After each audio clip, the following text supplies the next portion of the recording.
We obviously got to see sort of the Caleb Love that I think a lot of UNC fans have been waiting for tonight. And it seems like, for him, it seems like it was more of a mental barrier that he's been overcoming than a physical one.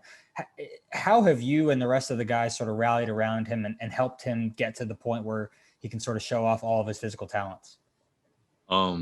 Just feeding him confidence. Like if you watch the game closer, you see me after every play he does, good or bad. I'm feeding him next play, because I see the repetition he gets in practice. It's like he's a hell of a player, man. He really can play, and it's just trying to get him to translate it to the game, and that's just the main thing. Once he starts doing that on a consistent basis, man, he's really going to surprise some people. Brian Keys. Hey, Leaky, thanks for taking the time. Just wanted to ask, with a team that relies on so many young guys, what do you do or what do you say in the locker room at halftime when you come out kind of lacking energy and really start to play better in the second half? Right. Like you said, it's a bunch of young guys, so you think every time they make a mistake, they're all in their head and that kind of thing. And it's like, I'll tell them, like, look, Joe Barry's done it. We've all made mistakes. Like, even the best point guards to play here, we all made mistakes. So it's just like, this next play, you got to keep playing. Nobody's going to just give you whatever you want just because you got North Carolina on your chest. They're trying to take whatever you want. So it's just like, as long as you just keep that dog mentality, like, you'll be fine. Ross. Hey, Leaky, what's the key to feeding the post from your perspective? You said the key to feeding the post? To feeding the post, yeah. From you as a guard, feeding Armando, Day'Ron. Yeah. I think a key factor is this movement from the guards, honestly, because everyone knows we don't have the best shooting percentage. So obviously they're gonna double down and try to front those guys and sag off of us. But if we keep movement and get those guys to rotate, get out of position, and make giving them the ball a lot easier. Andrew. Leaky, you guys had a lot more energy in the second half, and obviously, Coach said that you guys were singing "Kumbaya" in the locker room. What was the thing that you think was improved the most that you guys did better in the second half as a result of that extra energy? I felt like we just played harder. That's pretty much it. Like the talent's there, everything's there. We have all the horses, that kind of thing. But it doesn't mean anything if we're not playing hard and playing with a motor. So that's just what we all were just trying to feed everyone. Is just, look, as soon as y'all want to wake up and play, the game will be ours.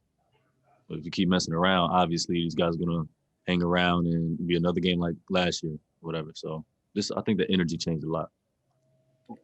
Josh Graham. Leaky, did the scouting report for, say, Musius say much about his three-point shot? And what can you say about both Musius and Williamson as defensive assignments? You just had to throw the scout report away.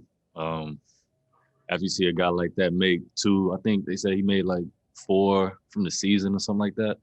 He came out his 7 tonight. Like, you throw the whole scout report away after that second 3 he made. So we gotta do a better job of, just knowing who we're guarding, the personnel, like in the moment kind of thing. You guarding a guy that made 2 threes back to back, obviously you might want to deny him so he doesn't get another good look. So it's just, I don't know. He shot the best out the ball tonight, though. CL Brown. Hey, Leaky, in what ways do you feel like you guys have made the biggest improvements? The areas where you feel like you guys have made the biggest improvements since the beginning of the year? I feel like we're playing together. We're not breaking plays off and trying to make one-on-one moves and the stupid turnovers. Like, those plays are still there, but I don't think they're as many as they were at the beginning of the season. I feel like we're starting to play more together and buying in on the defensive end. I feel like that's been changing a lot. So as soon as we get our offense going, these games won't be so close. All right, Luke, last one for Leaky.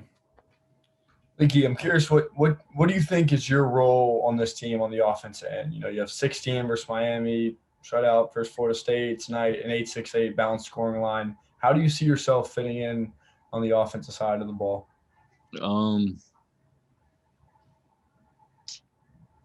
Honestly, while I'm out there, it depends on who I'm out on the court with. So if I'm on the court with Kerwin, I'm looking to screen his guy every single time. I know my personnel. I'm looking to screen his guy every time.